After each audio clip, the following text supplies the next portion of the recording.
വാഴക്കൊലയെന്നും ചങ്ങമ്പുഴയെന്നും തിരിച്ചറിയാൻ പാടില്ലാത്ത ചിന്തയെ പോലുള്ള അലവലാദികൾക്ക് PhD കിട്ടും. അവൻ SFI ആയതുകൊണ്ട് അവൻ പ്രീ ഡിഗ്രി പാസ്സാകാതെ ഡിഗ്രിക്ക് അഡ്മിഷൻ. ഇവിടെയുള്ള ചിറ്റയും ഗോകുമാർ നിങ്ങൾ പോയി തൂങ്ങിച്ചെത്തുകൂടെ? ഈ അലവലാദികളായിട്ടുള്ള ഈ മാഫിയ സംഘത്തിൽപ്പെട്ട ഈ DYFയുടെ അവിടെയുള്ള ഉദ്യോഗസ്ഥന്മാർ ആ ദുരന്തത്തിൽപ്പെട്ടവരുടെ മാംസ കഷണങ്ങൾ ഓരോ പെട്ടിയിൽ വെക്കുന്നതിന് 75,000 രൂപ ഈ കാലമാടന്മാർ ഈടാക്കിയെന്ന് പറയുമ്പോൾ നിങ്ങളൊന്ന് ആലോചിച്ചു. ഇത്രയും മനസാക്ഷിയില്ലേ എൻ്റെ സഹാക്കന്മാർ?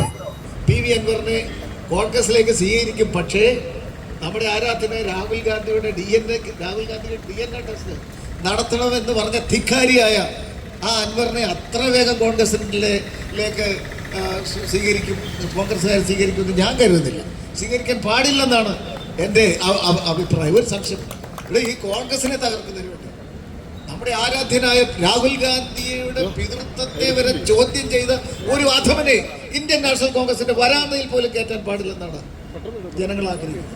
അപ്പൊ ഞാൻ പറഞ്ഞു വന്നത് ഇപ്പൊ തന്നെ AK ശശീന്ദ്രനുമായും തർക്കം, പിന്നെ MR രാജ്യത്തുമായി, ഇവരെല്ലാം കൂട്ടുപ്രതികളാണ്. ഇവിടെ ബിജു വർഗീസ് പറഞ്ഞാൽ ഈ സ്വർണം പൊട്ടിക്കലിന്റെ PV അൻവർ, P ശശി, യാതൊരു സംശയം വേണ്ട.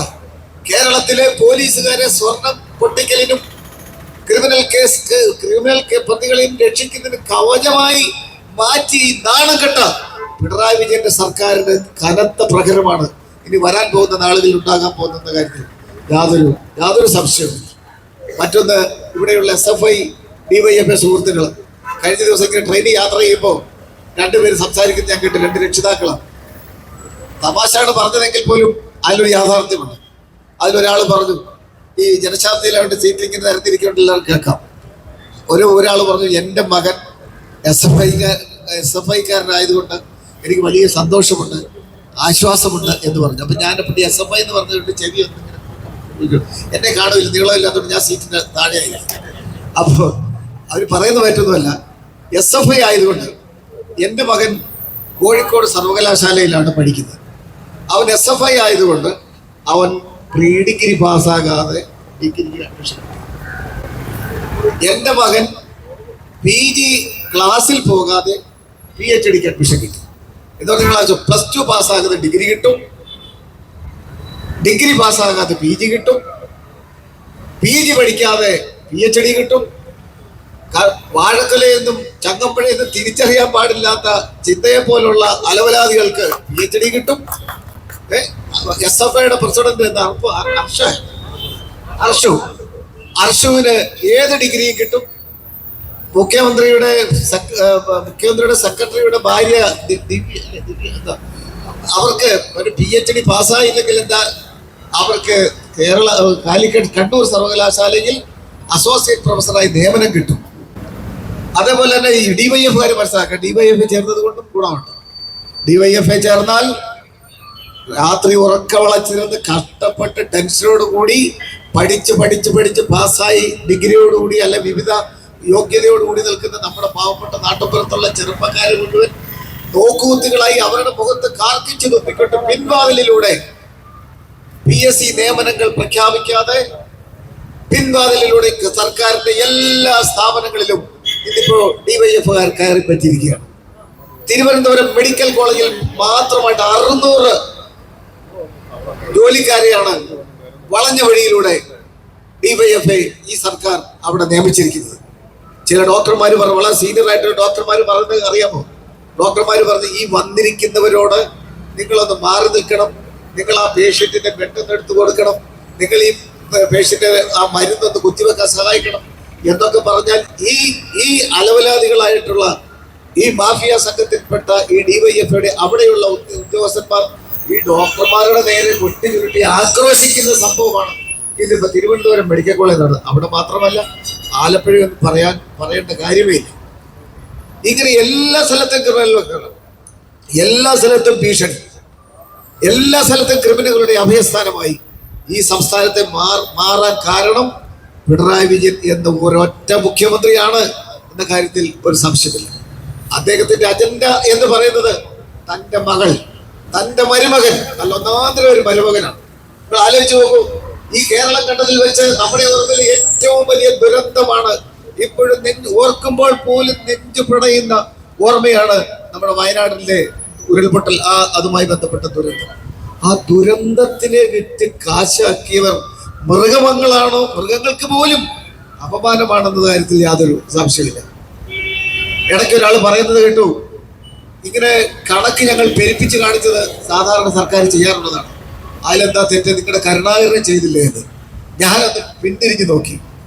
ഇവിടെ പലർക്കും ഓർമ്മയുണ്ടായിരിക്കും, 1992 ശ്രീ കെ കരുണാകരൻ മുഖ്യമന്ത്രിയായിരുന്ന സന്ദർഭത്തിൽ ഇവിടെ വളരെ രൂക്ഷമായ ഒരു വെള്ളപ്പൊക്കമുണ്ട്. നമ്മുടെ ഇവിടങ്ങളുമില്ല, അത് കൂടുതലും അത് കുട്ടനാട് ആലപ്പുഴ ജില്ലയിലാണ് അതിന്റെ കെടുതി ഉണ്ടായത്. 100 കണക്കിന് കർഷകർക്ക് അവരുടെ കാർഷിക ഉൽപ്പന്നങ്ങൾ, നെല്ലും വാഴയും തെങ്ങും എല്ലാം നശിച്ചു പോയി. കോടിക്കണക്കിന് രൂപയുടെ നഷ്ടമുണ്ടായി. ആ കർഷകരുടെ കണ്ണീരൊപ്പത്തിന് വേണ്ടി അന്നത്തെ കേരള മുഖ്യമന്ത്രി ശ്രീ കെ കരുണാകരൻ സർക്കാരും ആവുന്നത്ര സഹായം കേന്ദ്രത്തിന്റെ, അന്ന് മൻമോഹൻ സിംഗ് ആണ് പ്രധാനമന്ത്രി, അദ്ദേഹത്തിന്റെ സഹായത്തോടുകൂടി ചെയ്തു. അല്ല, നരസിംഹറാവു. ആ സമയത്ത് ബൽറാം ജാക്കർ എന്ന് പറയുന്ന കോൺഗ്രസിന്റെ നേതാവ്, പഞ്ചാബുകാരനാണ്, ഒരു 7 അടി പൊക്കമുണ്ട്. ഞാൻ അദ്ദേഹത്തിന്റെ കാലിന്റെ ആ മുട്ടിന്റെ ഭാഗം വരെയുണ്ട്. അദ്ദേഹം കൃഷി വിളനാശം കാണുന്നതിന് വേണ്ടി മുഖ്യമന്ത്രി കേരളത്തിലേക്ക് ക്ഷണിച്ചു. നമുക്കറിയാലോ, കെ കരുണാകരൻ ക്ഷണിച്ചാൽ ഏത് പ്രധാനമന്ത്രിയായാലും അത് കേരളത്തിൽ വരുന്ന ഒരു കാലഘട്ടമാണ്. അതിപ്പോ ലീഡറുടെ ക്ഷണം സ്വീകരിച്ചുകൊണ്ട് ഈ ബൽറാം ജാക്കർ എന്ന് പറയുമ്പോൾ ഓർക്കുന്നില്ല, ബൽറാം ജാക്കർ ഇവിടെ എറണാകുളത്ത് നിന്ന് നേവിയുടെ ഹെലികോപ്റ്ററിൽ കരുണാകരൻ സാറും അന്നത്തെ കൃഷിമന്ത്രി PP ജോർജ് മാഷും കൃഷി സെക്രട്ടറിയും ചീഫ് സെക്രട്ടറിയും അടങ്ങുന്ന ഒരു സംഘം കൊച്ചിയിൽ നിന്ന് കയറി ആലപ്പുഴ, പൈലറ്റിനോട് പറഞ്ഞു നേരെ ആലപ്പുഴയ്ക്ക് ഉണ്ടാകും. ആലപ്പുഴയിൽ ഞാനൊരു അഭിമാനത്തോടുകൂടി ഞാൻ എനിക്കും അതിനകത്ത് കയറാൻ ജില്ലയുടെ ഒരു സഹചാരി ആയതുകൊണ്ട് എനിക്കൊരു അവസരം ഉണ്ടായി. ഞാൻ സത്യത്തിൽ കുറച്ച് പേടിച്ചൊക്കെ ആയിരുന്നു. എന്നിട്ട് അവിടുന്ന് ആ ഹെലികോപ്റ്റർ 8 പേർക്കോ 9 പേർക്കോ ആ ഹെലികോപ്റ്റർ കൊച്ചിയിൽ നിന്നും പറന്നുയർന്ന് നേരെ പോയത് വേമ്പനാട്ട് കായലിന്റെ മുകളിൽ കൂടി. വേമ്പനാട്ട് കായലിന്റെ മുകളിൽ കൂടി കുട്ടനാടിൽ കൂടി ഈ ഹെലികോപ്റ്റർ ഇങ്ങനെ പറന്നപ്പോൾ നമ്മുടെ സാക്ഷാൽ ബൽറാം ജാക്കർ തലയിൽ കൈവച്ച് വളരെ കുറിപ്പോൾ എന്തോ ഒരു സങ്കടകരമായ അവസ്ഥ. എന്നിട്ട് അപ്പൊ ഇടയ്ക്കിടയ്ക്ക് ലീഡർ പറയുന്നുണ്ട്, ഈ വാഴയും ഒക്കെ അവിടെ നിൽക്കുന്നുണ്ട്. അപ്പൊ ഇദ്ദേഹം പറഞ്ഞു, വലിയ മരങ്ങളൊക്കെ വെള്ളത്തിലായല്ലോ, കാര്യം വാഴയുടെ തലപ്പാട് നിൽക്കുന്നത് അവിടെ കുട്ടനാടാണ്, നമുക്കറിയാം കുട്ടനാട്. പക്ഷെ അതിന്റെ പേരിൽ ലീഡർ അന്നത്തെ ഗവൺമെന്റ് ആവശ്യപ്പെട്ടതിന്റെ 2 ഇരട്ടി തുക അത് നേടിയെടുക്കാനത് കെ കരുണാകരൻ കഴിഞ്ഞു. പക്ഷെ അത് ആർക്കും ഒരു ഉപദ്രവമുള്ള ഒരു കാര്യമല്ല. ഇത് അതുപോലെയാണോ? ഒരു ശവം, അത് ശവത്തിന്റെ ചില കഷ്ണങ്ങൾ, നമുക്കത് പറയാൻ തന്നെ, നമ്മുടെ സഹോദരങ്ങളല്ലേ, നമുക്ക് പറയാൻ തന്നെ വിഷമമുണ്ട്, ദുഃഖമുണ്ട്. എങ്കിലും പറയാതിരിക്കാൻ പറ്റുമോ? ഒരു കഷണം സംസ്കരിക്കുന്നതിന് വേണ്ടിയാണ് 75,000 രൂപ വെച്ച്, അല്ലെ, ഒരു 75,000 രൂപ വെച്ച്. പണ്ടും ശവക്കുട്ടിക്കുമ്പോഴാണ് നമ്മൾ കേട്ടിട്ടുണ്ട്. വാജ്പേയി സർക്കാരിന്റെ കാലത്ത് നമ്മുടെ ജോർജ് ഫെർണാണ്ടസ് കാർഗിൽ യുദ്ധകാലത്ത് ശവപ്പെട്ടി കുംഭകോണം നടത്തിയതും ഇന്ത്യയുടെ ഒരു കോൺഗ്രസ് എതിരായിട്ടുള്ള ഭരണകാലത്തെ ഒരു സുവിശേഷമായി നിൽക്കുന്നുണ്ട്.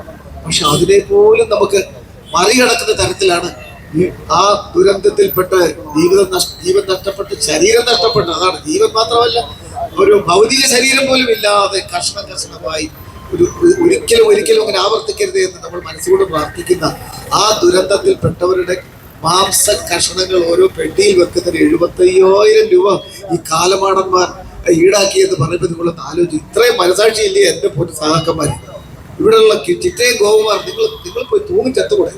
എന്നിട്ട് നിങ്ങൾ പറഞ്ഞ പുല്ല് വിലയല്ലേ ബിനോയ് വിശ്വം പറഞ്ഞാലോ, അല്ലെങ്കിൽ മറ്റു ഇപ്പോ സുനിൽകുമാർ, ഞാൻ പറഞ്ഞത് ഇടയ്ക്ക് പറയട്ടെ, സുനിൽകുമാർ ഈ കലക്ടർ റിപ്പോർട്ട് സമർപ്പിച്ചു കഴിഞ്ഞപ്പോൾ സുനിൽകുമാർ നമ്മുടെയൊക്കെ സുഹൃത്താണ്, അദ്ദേഹം അവിടുത്തെ സ്ഥാനാർത്ഥിയാണ്. അദ്ദേഹം പറഞ്ഞല്ലോ എന്താണ് സംഭവിച്ചത്, BJPയെ സഹായിക്കുന്നതിന് വേണ്ടി അവിടെ കുഴപ്പമുണ്ടാക്കി പൂരം കലക്കിയത് എന്തിനാണെന്നും ആരൊക്കെയാണെന്നും CPIക്ക് അറിയാം, എനിക്കറിയാം. പറഞ്ഞ ആരാ? സുനിൽകുമാർ CPIയുടെ തീപ്പൊരി നേതാവാണ്. ഞങ്ങളൊക്കെ ചാനൽ ചർച്ചയിൽ പങ്കെടുക്കുമ്പോൾ ഇതൊരു ഉറഞ്ഞതുള്ളത് സുനിൽകുമാറിന്റെ നാവ് ഇറങ്ങിപ്പോയി. ഞാൻ ചോദിക്കട്ടെ, ഞങ്ങൾക്കാൾ അറിയാമെങ്കിൽ എന്തുകൊണ്ട് അവരുടെ പേരിൽ നടപടിയെടുക്കണമെന്ന് ഈ മുഖ്യമന്ത്രിയോട് പറയാൻ നിങ്ങൾ നാവ് പൊങ്ങുന്നില്ല? ഒന്നുമില്ല. ഇവരുടെയൊക്കെ ഔദാര്യത്തിലാണ് CPI നിൽക്കുന്നത്. അതുകൊണ്ടാണ് KPC പ്രസിഡന്റ് പറഞ്ഞത്, MMS ഒക്കെ പറഞ്ഞല്ലോ, UDF കൺവീനറും പറഞ്ഞല്ലോ, അവിടെ നിന്ന് ചവിട്ടും തൊഴിയും കൊണ്ട് നിങ്ങൾ ഇല്ലാതാകുന്നതിന് പകരം CPIയുടെ പുഷ്കലകാലം എന്നും കോൺഗ്രസിനോടൊപ്പം നിന്ന ഒരു കാലഘട്ടം. CPIയുടെ MP MLA ഉണ്ടായിരുന്നതെല്ലാം കോൺഗ്രസിനോടൊപ്പം നിന്നപ്പോഴാണ്. അപ്പോ ഒക്കെ ഇപ്പോ അതുകൊണ്ട് MMS പറഞ്ഞതുപോലെ CPI നിങ്ങൾ ആ ചവിട്ടും തൊഴിയും കൊള്ളാതെ ഞങ്ങളുടെ കോൺഗ്രസിലേക്ക് മടങ്ങി വരണം എന്നാണ് ആവശ്യപ്പെട്ടത്. അവർ വരും എന്ന കാര്യത്തിൽ യാതൊരു സംശയമില്ല. അത്രമാത്രം ദുരിതം, അത്രമാത്രം പീഡനമാണ് CPI അനുഭവിച്ചുകൊണ്ടിരിക്കുന്നത്. മറ്റു പിന്നെ ഘടകകക്ഷികളൊന്നും ഇല്ലാത്തതുകൊണ്ട് അവരുടെ കാര്യം പറയാൻ ഞാൻ ആഗ്രഹിക്കുന്നു. AK ശശീന്ദ്രൻ എന്ന വനംവകുപ്പ് മന്ത്രിക്ക് യാതൊരു ബോധവുമില്ല, ഓർമ്മയില്ല, നമുക്കറിയാമല്ലോ. പക്ഷെ അദ്ദേഹത്തെ ഒരു ബിനാമിയായി പിണറായി വിജയൻ വെച്ചിരിക്കുന്നത് എന്തുകൊണ്ടെന്ന് ചോദിച്ചാൽ ഈ കാട്ടുവള്ളക്കാർക്ക് സംരക്ഷണം നൽകാൻ അബോധാവസ്ഥയിലുള്ള ശശീന്ദ്രനാണ് നല്ലത് എന്ന ഉത്തമ ബോധ്യം പിണറായി വിജയൻ ഉള്ളത് കൊണ്ട് അദ്ദേഹം അങ്ങനെ ചെയ്തു. അപ്പൊ ഞാൻ പറഞ്ഞു, അതെ, പിണറായി വിജയന്റെ ബന്ധുവാണ്, അത് പലർക്കും അറിയില്ല. അതുകൊണ്ടാണ് PC ചാക്കോയൊക്കെ എല്ലാ ശ്രമവും നടത്തിയിട്ടും ഒരു അനക്കവും ഇല്ലാതെ ശശീന്ദ്രൻ അവിടെ ഇരിക്കുന്നതെന്നും നമ്മൾ മനസ്സിലാക്കണം. അപ്പൊ യഥാർത്ഥത്തിൽ ഒരു കുടുംബാധിപത്യ ഭരണം, പണ്ട് ഇന്ത്യൻ നാഷണൽ കോൺഗ്രസിനാണല്ലോ കുടുംബാധിപത്യം പറഞ്ഞ് ഈ അലവലാദികളൊക്കെ ആക്ഷേപിക്കാറുണ്ടായിരുന്നു.